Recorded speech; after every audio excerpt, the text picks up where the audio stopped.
ہے سچا ہمارا نبی، تعریف امام کر رہا ہے، ذکر نبی علی خان کا بیٹا کر رہا ہے، 14ویں صدی کا مجدد تعریف کر رہا ہے۔ کس کی تعریف کر رہا ہے؟ عبداللہ کے بیٹے کی تعریف کر رہا ہے۔ کس کی بات کر رہا ہے؟ آمنہ کے لال کی بات کر رہا ہے۔ بات کس کی کر رہا ہے؟ جس کے لیے زمین بنائی گئی ہے۔ بات کس کی کر رہا ہے؟ جس کے لیے آسمان بنایا گیا۔ میرا امام کہتا ہے یا رسول اللہ، ذرے جھڑ کر تیری پیزاروں کے تاج سر بنتے ہیں سیاروں کے۔ میرے امام کہتے ہیں دنیا میں کتنے ہی لوگ خوبصورت ہو، لیکن نبی آخر الزماں کا مقام کیا ہے؟ امام فرماتے ہیں یا رسول اللہ، لم یاتی نذیرک فی نظری مثل تو نہ شد پیدا جانا، جگراج کو تاج تورے سر سو ہے تجھ کو شہد تو سرا جانا۔ کون؟ امام محمد رضا۔ کس نے امام محمد؟ کون؟ امام محمد رضا 63 سالہ زندگی یہی سوچتا رہا کہ نبی راضی ہو جائے۔ 63 سالہ زندگی قلم کا تیور بولتا رہا، آمنہ کا بیٹا عبداللہ کا وہ نور نظر، آقا کریم ہم سے راضی ہو جائے۔ کس نبی کا کلمہ تم پڑھتے ہو؟ کس محمد عربی کی باتیں کرتے ہو؟ چلو امام کی بارگاہ میں چلتے ہیں، پوچھتے ہیں او امام محمد رضا، تیری زندگی کس کے لیے ہے؟ او نبی علی خان کا بیٹا، تیری 63 سالہ زندگی کس کے لیے ہے؟ تو میرا امام کہتا ہے تم پوچھتے ہو زندگی کس کے لیے ہے؟ سنو سنو، انہیں جانا انہیں مانا، نہ رکھا خیر سے کہا للہ الحمد، میں دنیا سے مسلمان گیا۔ وہ بیٹی راوت کے غیور مسلمانوں، یہ رضوی تم سے پوچھنا چاہتا ہے محمد الرسول اللہ کی طرح کوئی ہے؟ جواب دیجئے۔ نہیں ہے۔ عبداللہ کے بیٹے کی طرح کوئی ہے؟ نہیں ہے۔ میرے نبی کا بچپن لاجواب ہے، میرے نبی کی جوانی لاجواب ہے، میرے نبی کی بزرگی لاجواب ہے، ہر سیکنڈ میرے نبی کا لاجواب ہے۔ میرے نبی جیسا کوئی نہیں ہے، عبداللہ کے بیٹے جیسا کوئی نہیں ہے، وجہ تخلیق کائنات جیسا کہیں کوئی نہیں ہے۔ وہ بیٹی راوت کے سنی غیور مسلمانوں، جب میرے تمہارے نبی کی طرح کوئی نہیں ہے تو چھاتی ٹھوک کر کہو نا، ارے کسی کی جائے بھی جائے، کیا ہم پکار ہیں، ارے کیا غرض ہم کو، ہمیں کافی ہے سید اپنا نعرہ یا رسول اللہ۔ کیا بات ہے، واہ واہ واہ واہ، اللہ اکبر، یا رسول اللہ، یا رسول اللہ، زندہ آباد، زندہ آباد، بستی بستی کریا کریا، تاج الشریعہ، تاج الشریعہ، بستی بستی کریا کریا، تاج الشریعہ، تاج الشریعہ، علم کے ساگر فیض کے دریا، تاج الشریعہ، تاج الشریعہ۔ نعرہ تکبیر، نعرہ رسالت۔ سبحان اللہ، جی جی جی جی، بے شک بے شک بے شک۔ ہم حضور کا ذکر کرتے رہے، ہم سے پوچھو نا نبی کون ہے، ہم سے پوچھو نا آمنہ کا لال کون ہے۔ شاعر نے کہا تھا یا رسول اللہ، پھرے زمانے میں چار جانب، نگار یکتا تمہیں کو دیکھا، حسین دیکھے جمیل دیکھے، پر ایک تم سا تمہیں کو دیکھا۔ یا رسول اللہ ہم مانتے ہیں، یا رسول اللہ ہم جانتے ہیں، آدم کا مقام اپنی جگہ ہے، حضرت شیس کا مقام اپنی جگہ ہے، حضرت زکریا کا مقام اپنی جگہ ہے، حضرت ابراہیم کا مقام اپنی جگہ ہے، حضرت نوح کا مقام اپنی جگہ ہے۔ 1,24,000 کم و بیش 2,24,000 میں ایک کمم تمام انبیاء رسول کے مقام اپنی جگہ ہے، لیکن وہ عبداللہ کا بیٹا، وہ آمنہ کا نور نظر، اوصاف تو سب نے پائے ہیں پر حسن سراپا کوئی نہیں، آدم سے جناب عیسیٰ تک سرکار کے جیسا کوئی نہیں۔ سبحان اللہ، سبحان اللہ، بہت خوب بھائی، زندہ باد۔ وہ میرا نبی جن کا بچپن لاجواب ہے، جن کی جوانی لاجواب ہے. عشق سیکھنا ہے تو نقی علی خان کے بیٹے سے سیکھو. محبت حضور سے کرنی ہے دربار رضا کے گلیوں کے غلام بن جاؤ. نقی علی خان کا بیٹا حضور سے محبت کرنے کا سچا طریقہ بتا دے گا. چلو بارگاہ رضا میں چلتے ہیں. امام کی بارگاہ میں پہنچا. امام محمد رضا کی کتاب فتاوی رضیہ کو دیکھنے لگا. امام محمد رضا 15ویں جلد میں تحریر فرماتے ہیں جب حضرت آدم علیہ السلام کو آسمان سے زمین کی طرف اتارا گیا. حضرت آدم علیہ السلام آسمان سے زمین کی طرف تشریف لائے. رب کی بارگاہ میں حضرت آدم علیہ السلام نے یہ عرض کی، اے میرے مالک، اے میرے خالق، اے میرے رب، مجھ سے جو عمل ہو گیا ہے میرے عمل کو معاف فرما دے. اعلیٰ حضرت مجدد دین و ملت سنیت کی آن ہماری جان، دل کی دھڑکن جو دھڑک رہی ہے وہ امام تحریر فرماتا ہے جب حضرت آدم علیہ السلام نے یہ دعا کی آگے سے 300 سال تک کوئی جواب نہیں آیا. کتنے سال؟ 300 سال تک کوئی جواب نہیں آیا. 300 سال کے بعد حضرت آدم علیہ السلام نے رب کی بارگاہ میں پھر التجا پیش کی، اے میرے مالک، اے میرے خالق، یا ربی انی سالتک بحق محمد، اے میرے مالک، اے میرے خالق، مجھ کو تو اپنے محبوب محمد کے صدقے میں میرے عمل کو معاف فرما دے. رب ارشاد فرماتا ہے، اے آدم ہم تجھے ضرور معاف کریں گے، اے آدم ہم تجھے یقینی معاف کریں گے، اے آدم ہم تجھے ضرور میں ضرور معاف کریں گے. لیکن اے آدم ذرا یہ تو بتا تو نے میرے نبی کو جانا تو کیسے جانا؟ اے آدم ذرا یہ بتا تو نے میرے نبی کو پہچانا تو کیسے پہچانا؟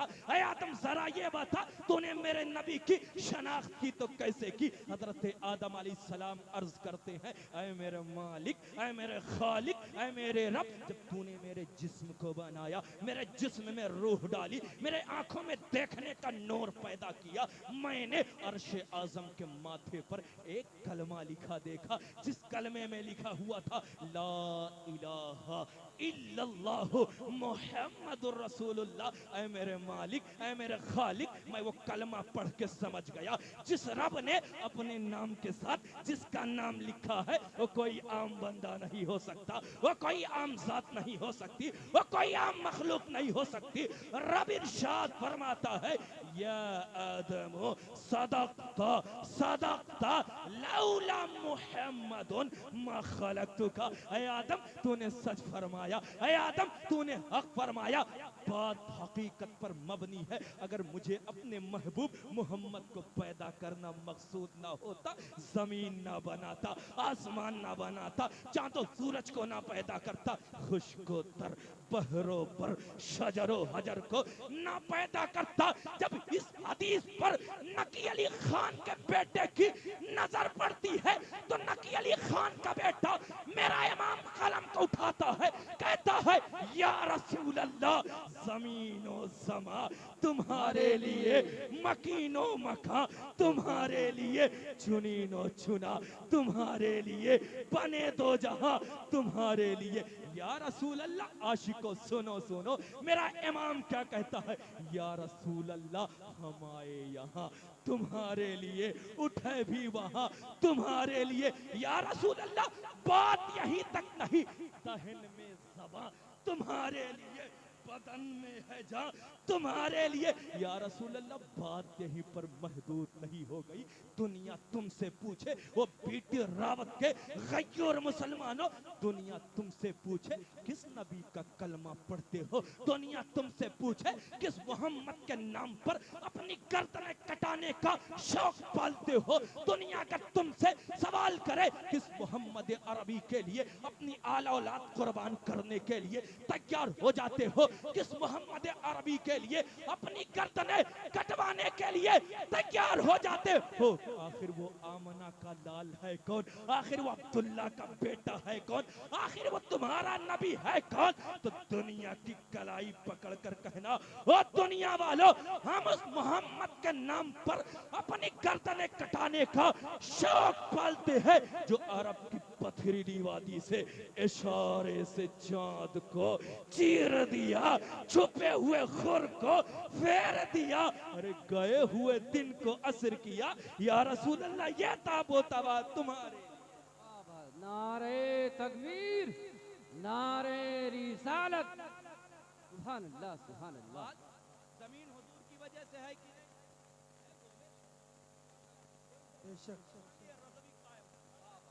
آپ کہیے تو زمین حضور کی وجہ سے ہے کہ نہیں؟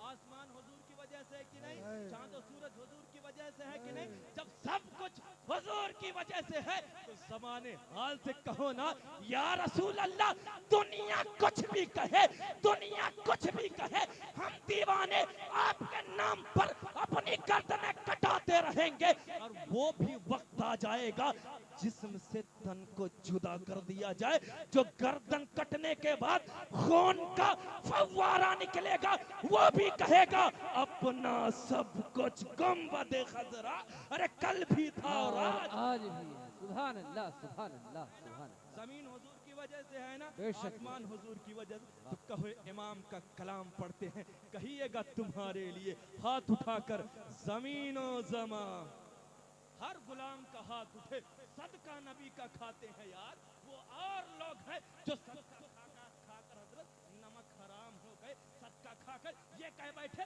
محمد کو پیٹھ پیچھے کا علم نہیں، وہ کسی چیز کے مالک و مختار نہیں۔ ارے ہم نے حضور کا صدقہ کھایا ہے تو برائیلی کے آقاؤں نے، برائیلی کے بادشاہوں نے، برائیلی کے شاہوں نے، برائیلی کے شیروں نے ہمیں یہ پیغام دیا ہے۔ ارے جب صدقہ نبی کا کھاتے ہو، منہ چھپانے کی کیا بات ہے؟ چھاتی ٹھوک کر کہو یا رسول اللہ کھاتے ہیں تیرے در کا، پیتے ہیں تیرے در کا، پانی ہے تیرا پانی، دانا ہے تیرا دانا۔ ہاتھ اٹھا کر یا رسول اللہ زمین و زمان ہمارے لیے، زمین و تمہارے لیے، مکین و مکان تمہارے لیے، مکین و مکان، تمہارے لیے، چنین و چنا، چنین و چنا، یا رسول اللہ دہن میں زبان، دہن میں زبان، یا رسول اللہ دہن میں زبان، بدن میں ہے جان، بدن میں ہے جان، بدن میں ہے جان۔ امام نے کلام کیا کہا؟ امام فرماتے حضرت کہتے ہیں اصالات کل، امامات کل، سیادات کل، امارات کل، ولایت کل، یا رسول اللہ خدا کے یہاں تمہارے۔ واہ واہ واہ واہ، میں بہت آپ کو خوب۔ یہ نہیں کہتا کہ میں بہت لمبی چوڑی بات کر رہا ہوں، لیکن میں اس چیز کا قائل ہوں کہ ممبر پر خاموش کوئی آئے رہیے۔ ممبر رسول کا مذاق بنایا جائے، میں اس چیز کا قائل نہیں ہوں کوئی ممبر پر آئے رسول کی نعت بھی پڑھے، حضور کا ذکر کرے اور آپ کو قہقہوں میں ڈبا دے۔ نہیں نہیں پیارے، ہمیں اپنے محفلوں کو سنوارنا ہے، ہمیں اپنے محفلوں کو حضور کے غلاموں کی طرح کرنا ہے۔ میں آپ کے سامنے ادب کے ساتھ ایک بات کرنا چاہتا ہوں۔ آج اپنے محفلوں کے حالات دیکھ لیجئے، ہو ہلا تماشا کر کے کوئی پٹاخہ پھوڑ رہا ہے، کوئی ہو ہلا کر رہا ہے، کوئی بدتمیزی کر رہا ہے۔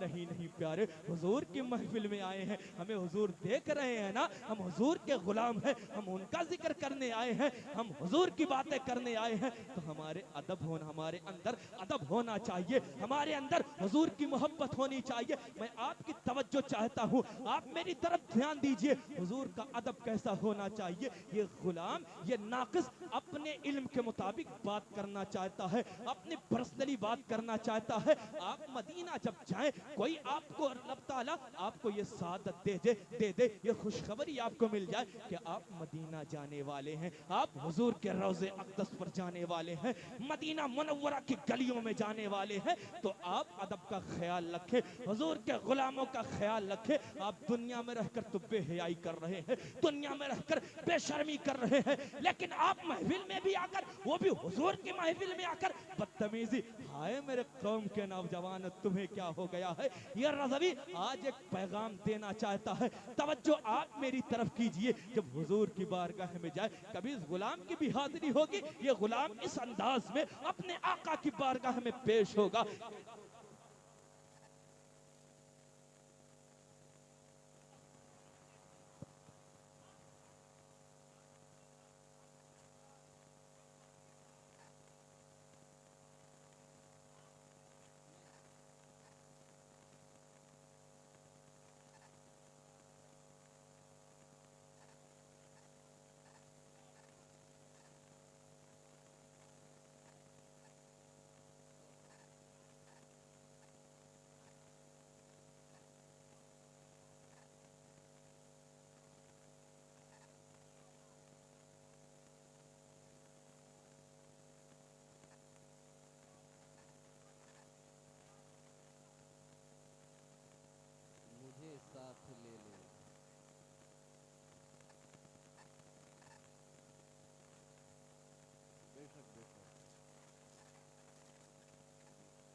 بے شک سبحان اللہ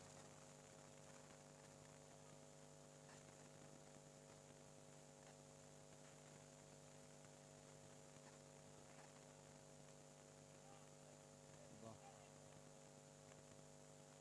واہ سبحان اللہ نعرہ تکبیر نعرہ رسالت مسلک اعلیٰ حضرت زندہ باد علامہ مولانا عتیق تنویری صاحب قبلہ زندہ باد نعرہ تکبیر اللہ اکبر نعرہ رسالت یا رسول اللہ محفل میں تماشے کے لیے نہیں ہے کہ آپ آئے ہیں چلوی سوراب بھائی آئیں گے فلاں بھائی آئیں گے فلاں مقرر آئے گا یہ فلاں حضرت آئیں گے وہ اللہ کی باتیں کریں گے 1-1.5 گھنٹہ مزہ لیں گے چلے جائیں گے بے شک ہمیں نہیں دیکھ رہے آپ نبی کا کلمہ پڑھ رہے ہیں حضور کے غلامی کا دعویٰ کر رہے ہیں پھر اپنی محفلوں میں بے ادبی کر رہے ہیں نہیں پیارے حضور سے عشق کرنا ہے حضور سے محبت کرنی ہے حضور سے پیار کرنا ہے کیونکہ جوانی نشے کے لیے نہیں ہے جوانی آوارہ گردی کے لیے نہیں ہے اس جوانی کا مقصد شراب نوشی کرنے کے لیے نہیں ہے 18 سال کی جوانی اس لیے نہیں ہے کہ آپ شراب نوشی کریں 20 سال کی جوانی اس لیے نہیں ہے کہ آپ آوارہ لڑکیوں کے پیچھے اپنی جوانی برباد کریں 30-35 سال کی رب نے جوانی تمہیں اس لیے نہیں دی ہے کہ بے شرمی کرے شراب نوشی کرے آپ پوچھ سکتے ہیں او مولانا باتیں بڑی کر رہے ہو او مولانا بڑی زور کی باتیں کر رہے ہو بتاؤ نا زندگی کا مقصد کیا ہے زندگی کا مطلب کیا ہے زندگی کا اصلی مقصد کیا ہے لے چلوں گا بارگاہ تاج الشریعہ میں نقی علی خان کے بیٹے کے شہزادے کی بارگاہ میں لے چلوں گا عالم تصور میں بیٹھ کر تربت اختر پر سوال کیا جائے گا وہ علامہ اختر رضا خان ازہری پوری دنیا پوچھ رہی ہے زندگی کا مقصد کیا ہے 18 سال کی جوانی کا مقصد کیا ہے 20 سال کی جوانی کا مقصد کیا ہے 60-65 سال کی زندگی کا مقصد کیا ہے تو آج بھی تربت اختر سے ہمیں یہ جواب ملے گا تم پوچھتے ہو زندگی کا مقصد کیا ہے تم پوچھتے ہو زندگی کا اصلی مقصد کیا ہے تو سنو زندگی یہ نہیں ہے کسی کے لیے زندگی ہے نبی کے لیے ارے نہ سمجھ مرتے ہیں زندگی کے لیے جینا مرنا ہے سب کچھ نبی کے لیے سبحان اللہ بہت بڑھیا آج جب میں بے شک تقریر اچھا کیا نہیں کیا بے شک لیکن یہ دیکھیں غلاموں کی بات یہ ہوتی غلام آقا اگر نوکری پر رکھتا ہے تو غلام کا یہ حق بنتا ہے غلام اپنی نوکری اچھے سے نبھائے آپ کو میری تقریر اچھی لگے یا نہ لگے اس سے فرق نہیں ہے میں تو یہ چاہتا ہوں یا رسول اللہ آپ راضی ہو جائیں آپ سے غداری کر جائیں گے تو جائیں گے کہاں آپ سے بے وفائی کر جائیں گے تو جائیں گے کہاں آپ سے دشمنی مول لے لیں گے تو جائیں گے کہاں یا رسول اللہ امام نے ہمیں سکھایا ہے یا رسول اللہ پھر کے گلی گلی تباہ ٹھوکریں سب کی کھائے کیوں دل کو جو عقل دے خدا تیری گلی سے جائے کیوں یا رسول اللہ آج بھی ہم آپ سے یہ وعدہ کرتے ہیں یا رسول اللہ مر تو سکتے ہیں یا رسول اللہ زبانیں تو کٹوا سکتے ہیں آنکھیں تو پھڑوا سکتے ہیں جسم کے ٹکڑے تو ہو سکتے ہیں لیکن مرتے دم تک ہم کفر کی آنکھوں میں آنکھیں ڈال کر کہیں گے یا رسول اللہ رہے گا یوں ہی ان کا چرچا رہے گا پڑے خاک ہو جائیں جل جانے واہ واہ واہ سبحان اللہ سبحان اللہ سبحان اللہ آپ کیا تماشے کے لیے محفل لگائی جاتی ہے ہمارے مولانا آصف صاحب نے ناظم صاحب نے آپ نے جو پیسہ یہاں اکٹھا کیا اپنی محنت سے جانتی ہے کیا سوچتے مزے کے لیے یہ لائٹ لگی ہے لوگوں کے چہرے چمکیں گے یہ لائٹ لگی ہے دیکھیں گے کون کیا پہن کر آیا کس کی آواز کیسی ہے نہیں پیارے اس نیت کے ساتھ آئیے ہم جا رہے ہیں ذکر سننے آمنہ کے لال کا ہم جا رہے ہیں باتیں سننے محمد عربی کی کاش محفل میں حضور ہم پر نگاہ کرم ڈال دیتے یاد رکھنا ہمارے اعمال اس قابل نہیں ہے کہ اعمال کی بنیاد پر ہمیں جنت دے دی جائے ہمارے اعمال اس لائق نہیں ہے کہ اعمال کو دیکھا جائے جنت دے دی جائے بس اتنا بھروسہ ہے بروز قیامت ہوگا نفسی کا عالم ہوگا کوئی کسی کا نہ ہوگا جب ہمیں جہنم کی طرف لے جایا جائے گا تو اوڑھ کر کالی کملی وہ آ جائیں گے حشر کا سارا نقشہ بدل جائے گا سبحان اللہ سبحان اللہ سبحان اللہ سچی محبت کریں گے محفلوں کے ادب کا خیال رکھیں گے انشاءاللہ رکھیں گے کیونکہ یار مؤدب انسان